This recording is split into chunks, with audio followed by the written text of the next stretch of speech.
자, 오늘은 서원에 대해서 함께 좀 생각해 보려고 합니다. 맹세할 서, 원할 원, 서원이 그렇죠. 서원은 이렇게 정의할 수 있을 것 같아요. 선행이나 경건 행위를 자발적으로 엄숙하게 하나님께 약속하는 것. 선행이나 경건 행위를 자발적으로 엄숙하게 하나님께 약속하는 것. 이 정의에서는 두 가지 단어가 중요한 것 같아요. 자발적으로. 서원은 막 시켜서 하는 게 아니에요. 야, 너 서원해, 서원해. 이렇게 서원을 해야만 한다 그렇게 강요해서 하는 것이 아니죠. 자발적으로 하는 것이고 하나님께 약속하는 것입니다. 약속. 그러니까 약속은 왜 해요? 지키려고. 권사님 훌륭하십니다. 약속은 지켜야 약속이죠. 자발적으로 하나님께 약속한 것을 성실하게 이행하는 것, 이게 서원이에요. 성경에 서원에 대한 말씀이 곳곳에 많이 있는데 서원은 크게 두 가지로 이렇게 나눌 수 있을 것 같아요. 하나는 어떤 선행을 약속하는 서원이에요. 또 하나는 경건을 약속하는 서원. 선행의 서원, 또 경건의 서원, 그렇게 이름 붙일 수 있을 것 같아요. 선행의 서원이라고 하는 것은 예를 들면 편하죠. 창세기 28장 야곱의 경우가 이 선행의 서원이라 이름 붙일 수 있을 것 같아요. 야곱이 에서의 축복을 가로채잖아요. 아버지께 받을, 형이 받을 축복을 이렇게 속여가지고 자기가 받잖아요. 그래서 에서의 미움을 사고 생명의 위협을 느낀 나머지 외갓집 밧다나람 하란으로 도망하게 됩니다. 가던 중에 한 곳에서 잠을 자게 되는데 꿈에 사닥다리가 하늘 꼭대기까지 닿았고 천사들이 오르락내리락하고 또 하나님의 음성이 들려서 나는 내 조부 아브라함 이삭의 하나님이다. 네 누운 곳을 내게 주리라. 이런 약속의 말씀을 주셔요. 자, 이렇게 신비로운 꿈을 꾸고 야곱이 다음 날 깨어서 자기가 돌베개 했던 그 돌을 기둥 세우고 얼마간에 있었던 기름을 거기에 붓고 하나님 앞에 기도하죠. 그 기도가 서원 기도였어요. 창세기 28장 20절입니다. 그때 이렇게 기도해요. 야곱이 서원하여 이르되 하나님이 나와 함께 계셔서 내가 가는 이 길에서 나를 지키시고 먹을 떡과 입을 옷을 주시어서 내가 평안히 아버지 집으로 돌아오게 하시오면 여호와께서 나의 하나님이 되실 것이요 내가 기둥으로 세운 이 돌들이 하나님의 집이 될 것이요 하나님께서 내게 주신 모든 것의 10분의 1을 내가 반드시 하나님께 드리겠나이다 하였더라. 이 창세기 28장 20절이 성경에서 서원이라는 단어가 처음 등장하는 순간이거든요. 지금 야곱의 기도를 보면 어떤 약속이에요? 하나님께서 이렇게 도와주세요. 그러면 저는 하나님을 섬기겠습니다. 나의 하나님 되겠습니다. 그리고 이것을 하나님의 집을 짓겠습니다. 그리고 10분의 1을 하나님께 드리겠습니다. 이 세 가지 선행을 약속하죠. 야곱의 이 서원을 선행의 서원, 그렇게 부를 수 있는 거예요. 이 야곱의 이 서원 기도가 또 우리에게도 좋은 모범이 될 수 있겠죠. 하나님 앞에 기도할 때에 하나님의 도우심을 구하고 또 하나님께서 주신 그 응답에 따라 제가 이런 선한 일을 하겠습니다 라고 약속을 드리는 것, 그게 좋은 서원 기도예요. 결과가 어떻게 됐나요? 하나님께서 야곱의 서원 기도를 들으셨고 야곱이 편안히 풍성한 가운데 고향으로 돌아오게 되었죠. 자, 이게 선행의 서원이고요. 또 하나는 경건의 서원이에요. 경건의 서원은 하나님께 반드시 어떤 요구사항을 말씀드리는 것은 아닌 것 같아요. 성경의 사례를 보면 이렇게 해주세요. 그럼 저도 이렇게 하나님 선행하겠습니다 라는 것이 아니라, 그런 요구사항이 중점이 아니라 자발적으로 하나님 앞에 경건한 삶을 살겠다라고 서원하는 거예요. 대표적인 것이 민수기 8장에 나오는 나실인 서원이죠. 나실인은 뭔가요? 일정 기간 동안 나를 구별해서 하나님께 드리는 거예요. 그래서 그 기간 동안은 내가 특별히 거룩하고 정결한 삶을 사겠습니다 다짐하는 거예요. 나실인 서원이에요. 일정 기간을 나실인으로 드리는 그런 서원도 있지만 몇몇 사람들은 평생이 나시린이에요. 누군가요? 누구예요? 삼손이 그랬고요, 사무엘이 그랬고, 또 세례 요한이 그랬어요. 그 사람들은 일정 기간이 나시린이 아니라 평생을 나시린으로 사는 거예요. 나시린은 세 가지를 금했죠. 뭘까요? 첫 번째가 포도주 소산을 먹으면 안 돼요. 아니, 포도주 소산이 아니라 포도주나 기타 이 포도 소산을 먹으면 안 되고, 사체를 가까이 하면 안 돼요.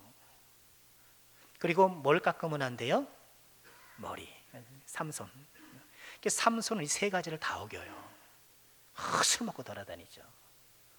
그리고 길 가다 보니까 사자가 죽어 있고 거기 막 어떻게 꿀이 핀 거예요. 근데 막 만져요. 그리고 머리 깎고. 평생 나신으로 소원했는데 잘 지키지 않았던 삼손이죠. 미시나에 따르면 그러면 일정 기간이 언제입니까? 일정 기간이 도대체 어느 정도 기간입니까? 미시나는 최소 30일.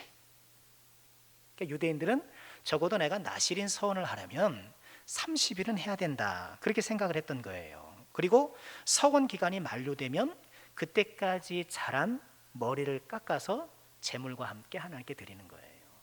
아마 머리를 태웠던 것 같아요. 그리고 꼭 성전이 아니더라도 이렇게 머리를 태워드리는 그런 그 의식을 통해서 그 나시린 서원 기간이 완료된 것을 그렇게 신고했던 것이 아닌가 싶고, 사도행전 18장 18절 이하에 보면 바울 사도가 2차 선교 여행을 마치고 겐그리아에서 머리를 깎았더라, 이런 내용이 있어요. 그것도 그가 일정 기간 나시린 서원을 했고 그것이 완료되어서 머리를 깎고 했던 그것을 보여주는 것이죠. 자, 이런 것이 경건의 서원이에요. 그리고 경우에 따라서는 이런 선행의 서원과 경건의 서원이 복합적으로 또 함께 이루어지는 경우도 있어요. 한나의 서원이 대표적이에요. 사무엘 어머니 한나 기억하시죠? 아들이 없으니까 기도하잖아요. 한나가 이렇게 기도해요. 사무엘상 1장 10절에 보면 한나가 마음이 괴로워서 여호와께 기도하고 통곡했다. 마음이 괴로우니까 통곡하면서 기도한 거예요. 11절 서원하여 이르되 만군의 여호와여, 만일 주의 여종의 고통을 돌보시고 나를 기억하사 주의 여종을 잊지 아니시고 주의 여종에게 아들을 주시면 내가 그의 평생의 그를 여호와께 드리고 삭도를 그의 머리에 대지 아니하겠습니다. 평생에 드린다라는 것이 그를 나신으로 드리겠습니다라는 말도 되겠지만, 실제로 사무엘이 젖을 땐 다음에는 어때요? 성막으로 보내잖아요. 그래서 어려서부터 성목 봉사에 임하도록 했죠. 그렇게 했어요. 그러니까 사무엘 같은 경우에는 그런 선행의 서원과 경건의 서원이 함께 드려진 그런 예인 거예요. 자, 이처럼 성경은 선행의 서원 또는 경건의 서원 또는 이 두 가지가 함께 이렇게 다양한 서원의 모습이 나타나는데요, 공통점이 있어요. 뭘까요? 어떤 서원이든 반드시 지켜야 한다는 거예요. 이게 핵심이에요. 오늘 같이 좀 나누고 싶은 게 이 부분이죠. 서원한 것이 해가 될지라도 반드시 실천해야 된다, 그렇게 얘기를 해요. 자, 시편 15편 4절 이런 말씀이 있습니다. 자막이 있으니까 함께 읽어볼까요? 그의 눈은 망령된 자를 멸시하며 여호와를 두려워하는 자들을 존대하며 그의 마음에 서원한 것은 해로울지라도 변하지 아니하며.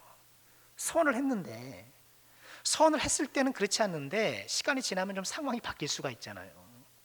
그러니까 서원을 하니까 내가 육체적으로도 혹은 때로는 물질적으로도 좀 손해가 될 것 같단 말이죠. 그럼 어떻게 해요? 하나님 죄송한데요, 제가 그때는 이랬는데 이게 안 된다는 거예요. 해가 되더라도 서원은 반드시 지켜야 한다. 그러니 서원은 어떻게 해야 돼요? 신중하게 해야 되겠죠. 신중하게. 그리고 불가능한 일을 소원하면 안 돼요. 내가 할 수 없는 일을. 그렇죠? 하나님 로또에 당첨되면 뭐 그런 소원 말고요. 할 수 있는 소원을 하고 신중하게 해야 돼요.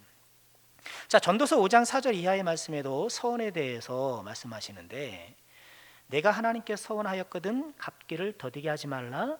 하나님은 우매한 자들을 기뻐하지 아니하시나니 서원한 것을 갚으라. 서원하고 갚지 아니하는 것보다 서원하지 아니하는 것이 낫다. 차라리 안 하는 게 낫다. 내 입으로 내 육체가 범죄하게 하지 말라. 천사 앞에서 내가 서원한 것이 실수라고 말하지 말라. 실수. 그러지 말라는 거예요. 어찌 하나님께서 내 목소리로 말미암아 진노하사 내 손으로 한 것을 멸하시게 하랴. 그러니까 서원은 신중하게 그리고 할 수 있는 것을 하는 거예요.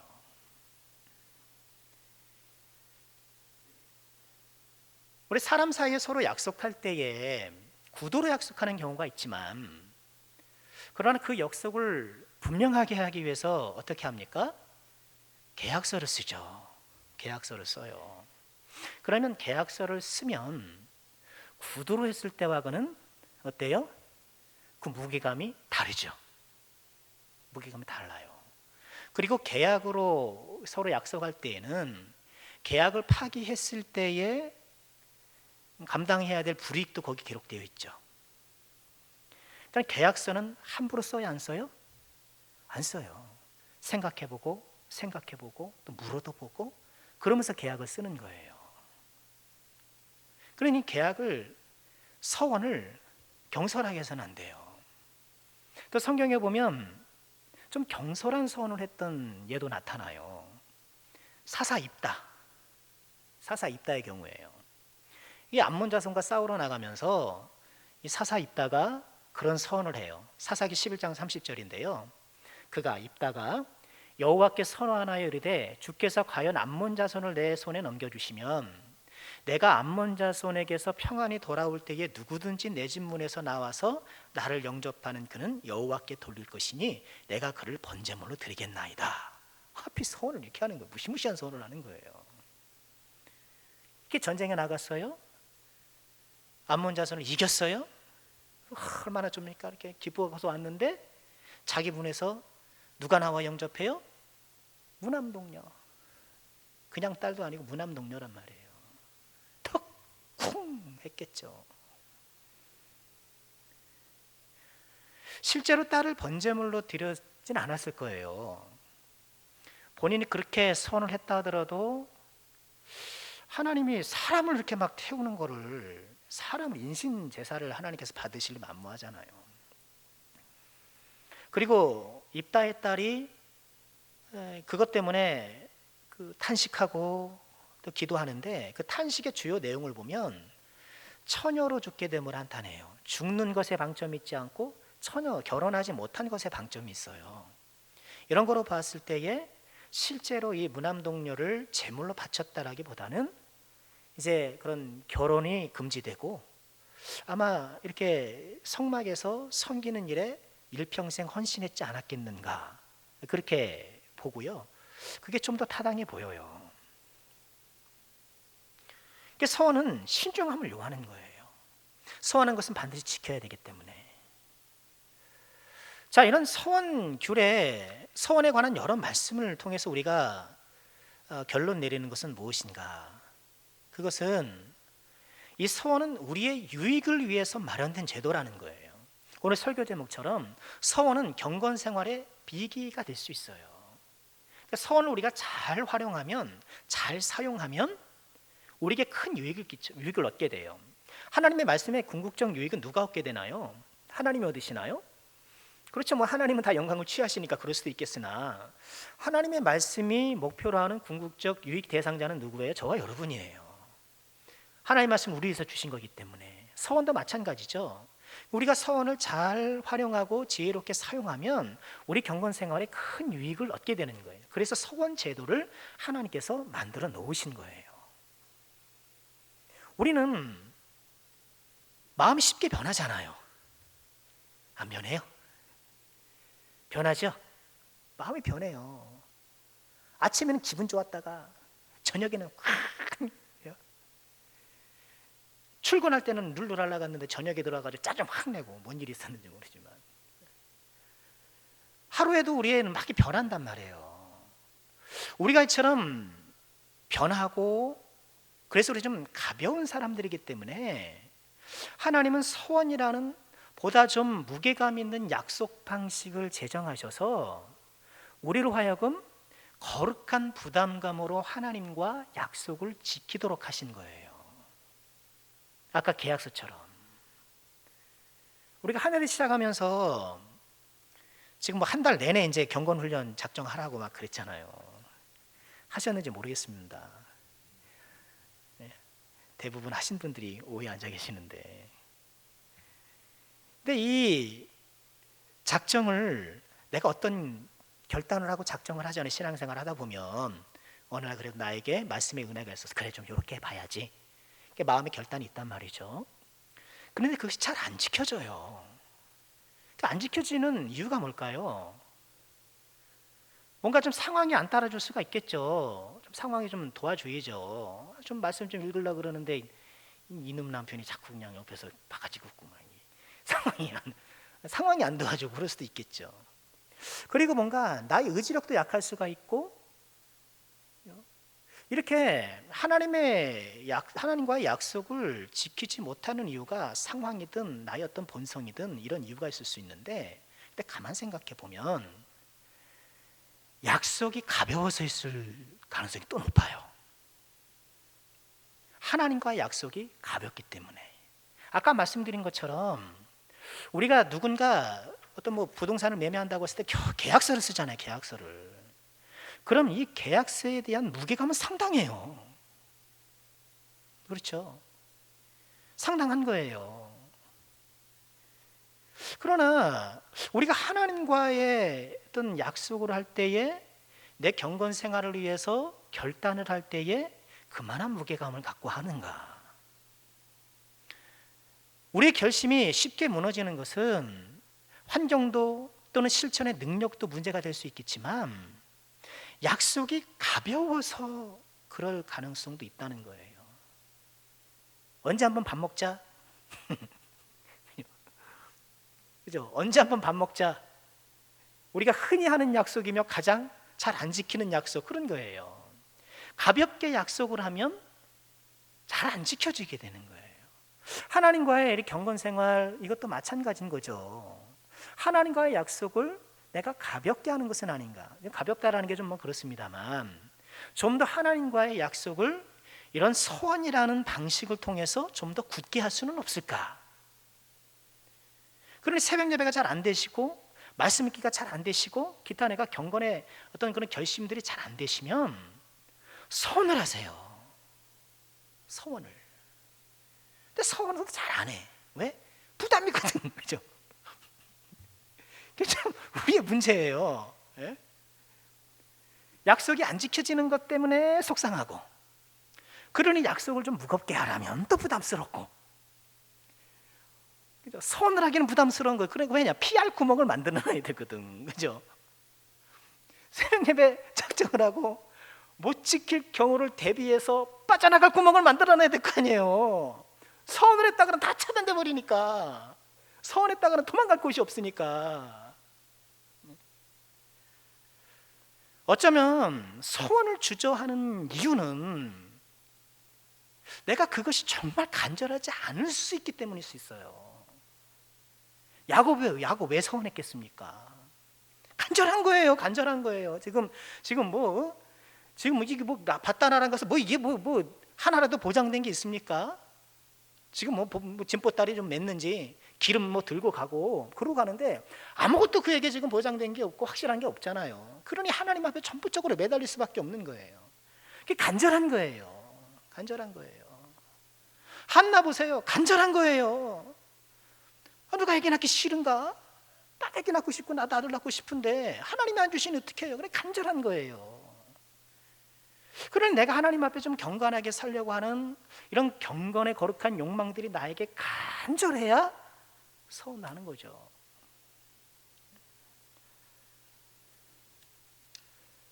그러니 결단으로 끝이지 마시고요, 서원해 보시기 바랍니다. 뭔가 내가 좀 하나님 앞에 거룩하게 살겠다, 2021년에 시작하는 1월 오늘 마지막 날이긴 합니다만, 뭔가 내가 좀 그래도 더 하나님 앞에 더 거룩하고 더 성장된 모습으로 살겠다라는 그런 다짐이 생기거나, 그 다짐을 그냥 결단으로만 이렇게 머물러 두지 마시고 서원의 차원으로 끌어올려서 하나님과 무겁게 좀 약속을 하시라는 거예요. 서원을 하셔서 그것을 성실하게 지켜나가는 거예요. 우리의 서원은 뭐 이렇게 뭐 거대할 필요는 없는 것 같아요. 항상 뭐 아들을 바치겠냐는 둥, 그렇죠? 상의도 안 하고 막 바치면 됩니까? 아들하고 상의를 해야 될 거 아니에요. 우리 어머니도 저하고 좀 상의를 하고 목살이 시킨다고 그랬어야 되는데, 근데 저는 그냥 감사하게 잘 따라왔어요. 그런 대로. 그런 줄 알고, 그럽니까? 그냥 뭐 받고 따라왔는데, 뭐 그런 뭐 우리가 뭐 삼손처럼, 뭐 사무엘처럼, 뭐 세례요한처럼 뭐 이렇게 뭐 거대한 서원은 아닐지라도 말씀드린 것처럼, 하나님 제가 올 한해 100일은 새벽 제단을 쌓겠습니다. 실천 가능한 걸로. 하나님 제가 올 한해 하나님의 말씀을 한 번 읽겠습니다. 서원하는 거예요. 하나님, 이번 한 주일 동안 제가 부정적인 말을 안 하겠습니다. 하나님 제가 3일 동안 TV나 이런 인터넷 매체로 내 마음을 어지럽히지 않겠습니다. 갖가지 있을 수 있잖아요. 그러니까 나에게 필요하고 내가 실천 가능한 어떤 경건 생활을 그저 한번 결심하고 해야지 하면 좋은데, 이렇게 끝나지 말고 서원으로 그것을 굳게 약속해서 지켜나가라는 거예요. 그러면 우리에게 하나님께서 큰 은혜를 베풀어 주실 거예요. 서원은 구약 성경에 있지만 구약 성도들만 위한 것이 아니에요. 오늘날 우리들에게도 아주 유용한 은혜의 방편이에요. 그래서 웨스트민스터 신앙고백 제22장은 이 맹세와 서원에 대해서 특별히 할애해서 그 장을 이야기를 해요. 그 서원에 대해서 이렇게 이야기합니다. 같이 한번 볼까요? 서원은 어떤 피조물에 대해서 할 것이 아니라 하나님께 대해서만 할 것이다. 당연하죠. 하나님께 서원하는 거죠. 그 서원이 연락되려면 자원하는 마음으로 믿음과 의무감에서 해야 한다. 여러분, 의무감이 나쁜 게 아니에요. 의무감으로만 한다 그러면 우리는 형식적으로 하네, 뭐 이렇게 그냥 억지로 하네, 이렇게 생각이 드는데, 그렇지 않아요. 믿음이 있고 그 믿음에 입각한 의무감은 좋은 거예요. 성실함이에요, 그게.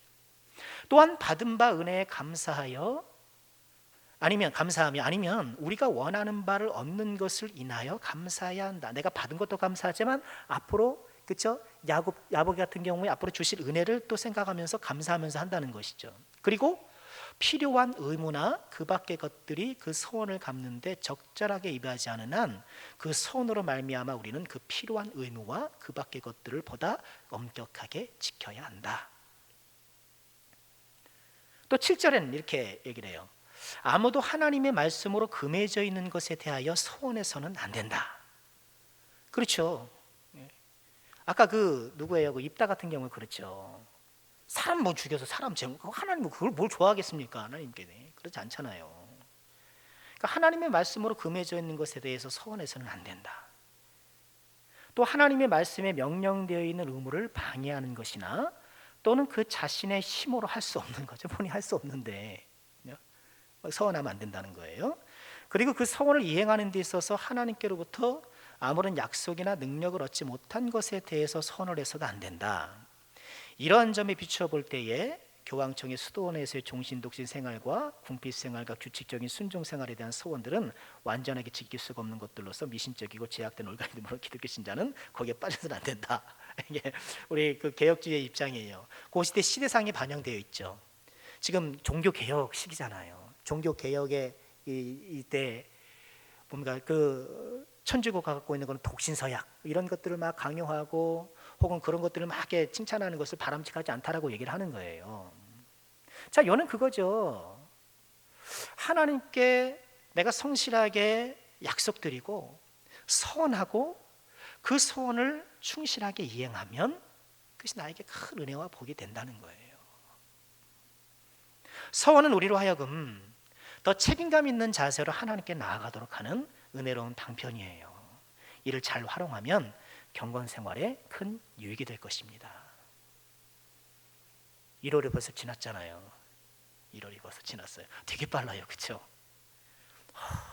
권사님도 진짜 빠르죠? 네, 너무 빨라요.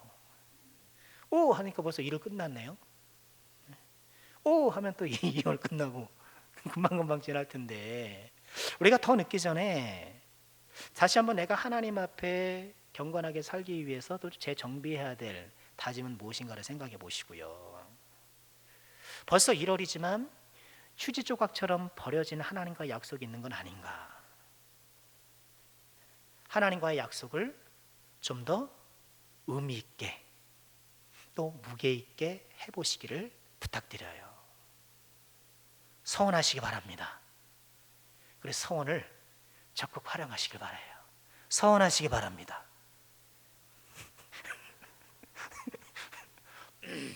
집에 가서만 아멘 하시려고 그러죠.